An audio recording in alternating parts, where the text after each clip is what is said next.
कानून व्यवस्था से भी जुड़ा है और सामाजिक सांस्कृतिक विकास से भी जुड़ा है, पर्यावरण से भी जुड़ा है, रोजगार से भी जुड़ा है। मतलब 1000 चीजों से जुड़ा विषय है। ठंडे दिमाग से जवाब देते जाइएगा। ठीक है, हम सुब्रत राय का, तैयार हैं, हम हाँ तैयार हैं। बोलिए बोलिए, 2 घंटे बोलिए, कोई प्रॉब्लम नहीं। नहीं, आप बोलिए ना। अब आप तो मैं आप सवाल पूछूंगा। हाँ, पूछिए। सुब्रत राय राष्ट्रीय सहारा के संस्थापक अध्यक्ष, जिनको माननीय सहारा श्री सुब्रत राय सहारा के नाम से संबोधित किया जाता है, उन्होंने अपना जीवन 2000 रुपए से शुरू किया। इस वक्त उनके पास 2 लाख करोड़ रुपए की संपत्तियां उनकी संस्थान में हैं। उनको 2010 में भारत सरकार के सेबी विभाग ने नोटिस जारी किया और उनको तलब किया, सवाल जवाब किए। उन्होंने सवाल जवाब दिए, सरकार ने उन जवाबों से संतुष्ट हो गई और उनका काम चलता रहा। फिर उसी सरकार ने कुछ दिन के बाद जिस चीजों को सही पाया था, उन्हीं चीजों को गलत मानते हुए उनके ऊपर एक अध्यादेश जारी कर दिया रिजर्व बैंक ऑफ इंडिया ने कि आप तुरंत प्रभाव से पब्लिक से पैसा लेना बंद कर दीजिए और आगे से जिसका पैसा लिया है उनको वापस कीजिए। तो सुब्रत राय ने कहा कि आजाद भारत में सन 47 के बाद से जिन कंपनियों ने अनैतिक कृत्य किए हैं, उनके खिलाफ रिजर्व बैंक को या सेबी को एक्शन लेने का अधिकार है, लेकिन मेरी ये प्रक्रिया सेबी के नियंत्रण में नहीं आती है। ठीक है, तो इसलिए हमें आप नोटिस नहीं दे सकते हैं, और वो सुप्रीम कोर्ट चले गए। ठीक, यहाँ तक सुप्रीम कोर्ट ने अध्ययन करने के बाद पाया कि सेबी जो बात कह रहा है वो नियम के विरुद्ध है, लेकिन क्योंकि जनहित के पैसे जो हैं कलेक्ट किए हैं सहारा कंपनी ने, इसलिए सहारा कंपनी को 24,000 करोड़ रुपए सेबी को देना चाहिए। ठीक, अब सुनते रहिएगा। सेबी के और रिजर्व बैंक के मुकदमे में कपिल सिब्बल सुप्रीम कोर्ट में सहारा की तरफ से पेश हुए। तो कपिल सिब्बल ने TRS Thakur, chief justice of India थे, उनकी बेंच में कपिल सिब्बल ने आर्गुमेंट करके एक बात कही कि जो 24,000 करोड़ रुपए ये मांग रहे हैं कि ये आपने जनता से लिए हैं, वो 24,000 करोड़ रुपए जनता को देगा सुब्रत राय, ना कि सेबी को। ज्यादा गाड़ा जाएगा हैं? एक मिनट, बड़ा सा गहरा गड्ढा करना होगा, तो उस हिसाब से काटिएगा, काट पीट कर रहे तो। हाँ, सॉरी, कोई बात नहीं जी। क्या सेबी को पैसा नहीं देंगे सुब्रत राय साहब? ठीक, लेकिन सुप्रीम कोर्ट ने सरकारों के दबाव में आते, आर्गुमेंट में कपिल सिब्बल ने ये कहा कि हमारा क्लाइंट इज्जतदार आदमी है, राष्ट्रभक्त है, देशभक्त है, उसके पास 2 लाख करोड़ रुपए की संपत्तियां हैं, वो 24,000 करोड़ रुपए देने में उसको कोई प्रॉब्लम नहीं है, वो एक दिन में दे सकता है। लेकिन क्योंकि वो 24,000 करोड़ गलत तरीके से मांगे जा रहे हैं, कंपनी को नुकसान पहुंचाने के लिए मांगे जा रहे हैं और सहारा श्री को बर्बाद करने के लिए मांगे जा रहे हैं, इसलिए वो नहीं देंगे।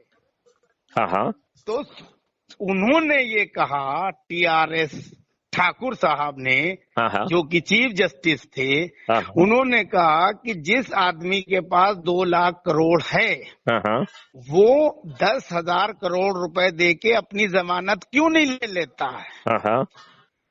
समझ रहे हैं आप? हाँ हाँ तो और जिसके पास 2 लाख करोड़ है, 10,000 करोड़ की इंतजाम करने में उसको 2 साल कैसे लग रहे हैं? हाँ हाँ ठीक है। हाँ हाँ तो उन्होंने कहा, कपिल सिब्बल इसका जवाब नहीं दे पाए, हम होते तो उनको जवाब देते। हाँ हाँ ठीक, जज को हाँ हम जवाब देते। मैं, आप नोट कीजिए, ये TRS ठाकुर अगर ये सवाल हमसे पूछें हाँ। तो मैं ऐसा जवाब दूंगा कि वो पुराने टाइम की चीफ जस्टिस की पोस्ट को भूल जाएंगे, कहेंगे ऐसे तो जवाब भी हो सकते हैं। अभी अभी आप जवाब दे दीजिए अभी। हाँ, हाँ उसका जवाब ये था हाँ हाँ कि जो 2 लाख करोड़ मेरे पास हैं वो हाँ, हमने जायज तरीके से इकट्ठे किए हैं, हाँ, और वो पैसे मैंने जनता के इकट्ठे किए हैं। जनता के प्रति मेरा उत्तरदायित्व है कि हाँ, उसको ब्याज के साथ वापस करना। हाँ, मैं जनता को वापस करूंगा, हाँ, हाँ, सेबी कौन पंचायत करने वाला होता है? हाँ, हाँ, मैं ये जवाब देता। और बिल्कुल अगर सर। सेबी को उन्होंने 10,000 करोड़ रुपए दिए तो सेबी ने जनता को बांटे क्यों नहीं? अभी तक सेबी जब्त किए हुए है, 10 साल हो गए।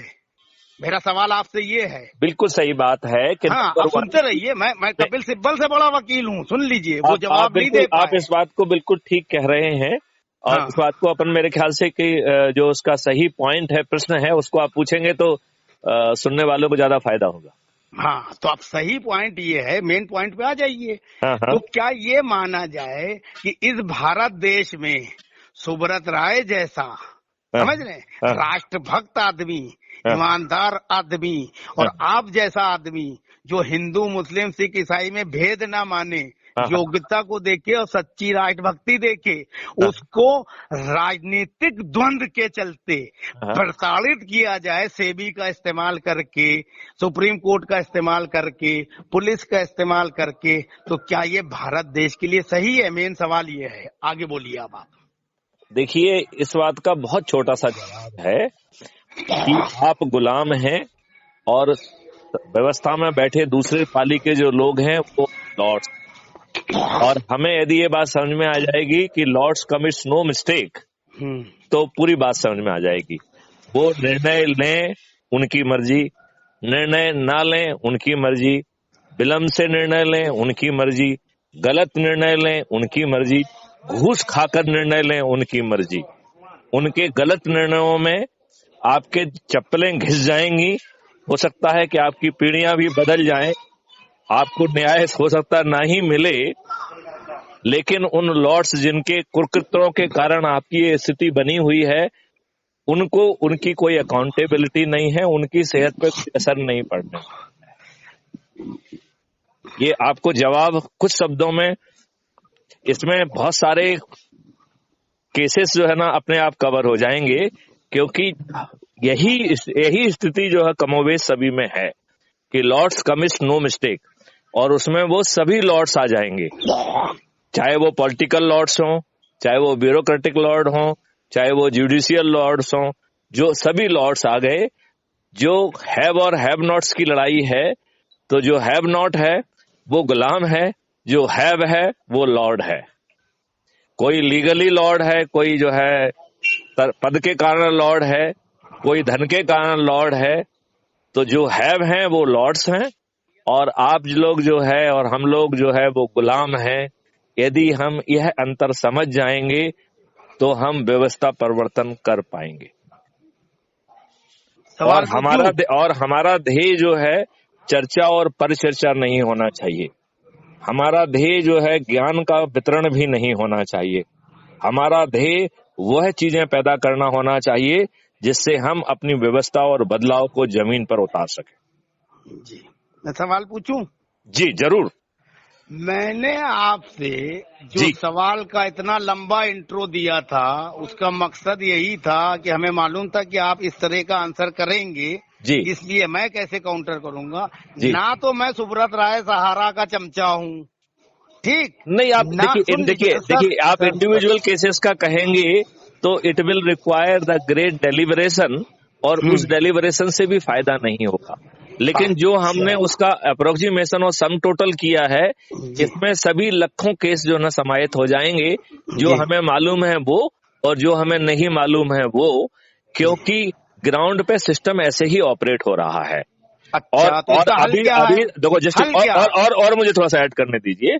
देखिए ग्राउंड पर जो है दुष्ट लोगों ने अपनी शक्ति इतनी बढ़ा ली है, उन्होंने गुंडों और बदमाशों की फौज बना ली है। जी पुलिस और बाकी पूरे सिस्टम को अपने अधीन कर दिया है, जो उनके सामने नतमस्तक और घुटनों पर बैठा रहता है, जी जो कि अपने जो है ना पोस्टिंग के लिए पैसा देता है, अपने ट्रांसफर के लिए पैसा देता है, जी अपने जो है बने रहने के लिए पैसा देता है, जी और जो उनका विधिक कर्तव्य है उसका पालन ना करते हुए इन आकाओं के आदेश के पालन में हमेशा लिप्त रहता है। जी और इसके कारण जो है उसे भी ढेर सारे लाभ मिलते हैं, उन लाभ से वो प्रसन्न होता है और अपने आप को एक टैक्टिकल अधिकारी कहता है, चतुर अधिकारी कहता है। जी जो अधिकारी इन सबसे दूर रह के दृढ़ता का दिखाता है वह व्यक्ति सफर करता है। और इसका एक बहुत अच्छा जवाब मुझे कल जो है ना जैन ऋषि को जैन ज्ञानी को सुन रहा था मैं, उन्होंने उस बात का जवाब दिया। उन्होंने जवाब बड़ा सिंपल दिया, उन्होंने मुझे नहीं दिया ना, मैंने उनसे क्वेश्चन पूछा था, लेकिन इस चीज का जवाब उस समय मुझे अपने आप ही मिल गया। वो जवाब ये था कि जो चीज लचीली होती है उसे समुद्र का और नदियों का बहाव भी नहीं उखाड़ पाती हैं।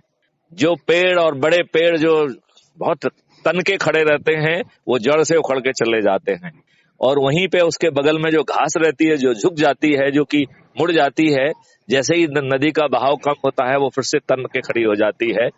मुझे लगता है कि हम लोग जो है ना पेड़ की तरह जो है दृढ़ता के साथ खड़े तो रहें, लेकिन हम अपने अंदर वो लचीलापन भी लाएं जो मौके के जो है ना चीजों को समझ सके, और अपने आप को लचीला बनाते हुए जमीन पे वो बदलाव लेके आए, टेक्नोलॉजी का वो बदलाव लेके आए, कानून के परिवर्तन का वो सैलाव लेके आए, और अपने पीछे जनशक्ति खड़ा करने का वो सैलाव लेके आए, और वो भी लचीलापन के साथ। यदि आप शक्ति हासिल करके इन दुष्टों से, इन आसुरी शक्तियों से यदि लड़ाई करेंगे तो ये आपके सामने कांपेंगी, लेकिन यदि आप बिना जनशक्ति, जन समर्थन, जन संवाद के ये आपको जो है ना एक तिनका की भांति जो है ना हवा में उड़ा देंगे, आपको नष्ट कर देंगे। मुझे नहीं मालूम है कि आपको अपनी बात का कितना जवाब मिला, कितना नहीं मिला। नहीं, आपने बढ़िया जवाब दिया। सवाल और है ना, बताइए। मेहुल चौकसी और हर्षद मेहता और विजय मल्ल्या और जितने लोग घोटालेबाज पैसा लेकर विदेश भाग गए, आप उनको सही मानते हैं या सुब्रत राय जैसा आदमी जिसको नाजायज तरीके से जेल में 2.5 साल रखा गया और फिर उस आदमी को वापस जो है जमानत मिली, पैरोल मिली और वो 2.5 साल से बाहर हैं, ठीक, किसको आप राष्ट्रभक्त मानते हैं? जबकि सुब्रत राय चाहते हैं तो सुन लीजिए सर, सवाल तो नहीं सुनते हैं यही। अच्छा बताइए, क्योंकि मैं उसका जवाब कुछ दूसरा देने वाला हूँ ना। नहीं तो फिर दे दीजिएगा ना। उनके बाद अमेरिका, लंदन, पूरी दुनिया में जमीन जायदाद है, वो भी चाहते तो चौकसी और उनकी तरह भाग जाते, लेकिन उनका खुद का कहना है कि मैं राष्ट्रभक्त हूँ, कानून का सम्मान करता हूँ, फेस करूंगा और दूध का दूध, पानी का पानी होगा और मैं बाइज्जत बरी होऊंगा। अब आप बोलिए। मैं ये कह रहा हूँ कि चाहे हर्षद मेहता हो चाहे वो हो, इन सब ने किसी ने भी पैसा खुद अकेले नहीं खाया है। तो पैसा किस व्यवस्था ने खाया है, यदि हम उस व्यवस्था को ठीक कर देंगे तो ना हर्षद मेहता रहेंगे ना ये दुष्ट लोग रहेंगे। अच्छा, तो ये जो पैसा सुब्रत राय से जो है सरकार मांग रही है, सेबी मांग रही है, इसे कायदे से बहुत सारे लोगों से मांगना खा लिया उन्होंने? नहीं, वो पैसा उन्होंने खा लिया क्या? वो तो है उनके पास, वो देने को तैयार है। मेरा सवाल ये है। नहीं, पहले तो सवाल ये उठता है कि इन लोगों ने ये भी कहा है कि पैसा मैंने अकेले नहीं खाया है, मैंने किसको कितना कितना बांटा है।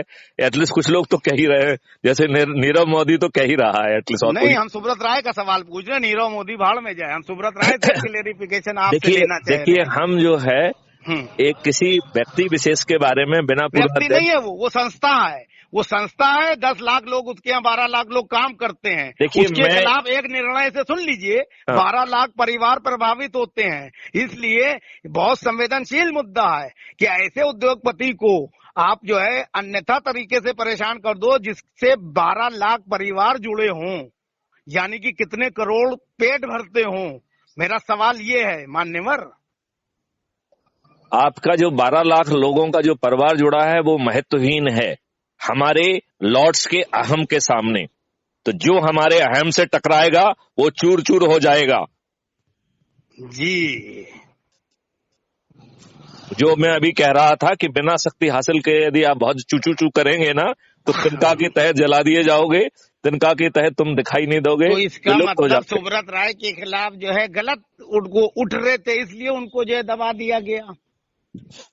ऐसे ऐसे जाना परमिटेड नहीं।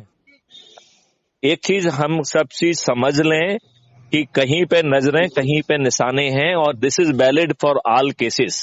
जी ये जो है न्याय की लड़ाई नहीं है, अहम की लड़ाई है। जी तुम्हारी हिम्मत और औकात कैसे हुई मेरी बात ना सुनने की? तुम्हारी हिम्मत और औकात कैसे हुई कि आपने जो है जो मेरा शेयर बनता था वो जी शेयर हम तक नहीं पहुंचाया? राइट आपकी हिम्मत कैसे हुई कि आप मेरे तरफ खड़े होके आंख में आंख मिला के बात किए? जी गुलामों को आंख से आंख मिला के बात नहीं करना चाहिए था, और सुब्रत राय गुलाम है इस समय। सही। ये this generalisation is valid for all situation, all cases. मैं यही सुनना चाहता था, बहुत आपने मेरी आंखें खोली, और ये जो आंसर आपने दिया, इस आंसर की ही उम्मीद आप जैसे विद्वान से मुझे थी। अब और आप कुछ कहना चाहें तो स्वागत है। आपका इंटरव्यू खत्म हो गया या और नहीं, कुछ अभी हम करते? सवाल तो और है मेरे, तो पूरी दुनिया के बारे में सवाल हैं, तो हम तो चलिए, रात भर तो करते रहेंगे। पहले अगर तो आप हम ये कह रहे हैं, सुनिए देखिए, सुनिए सर सर सर एक हाँ बात, हाँ हाँ एकदम एक चीज सुन लीजिए। जी। मेरी तरफ से इंटरव्यू कभी खत्म नहीं होगा, खत्म आपकी तरफ से होगा। अगर आप कंफर्टेबल हो तो मैं कंटिन्यू कर रहा हूं, और 24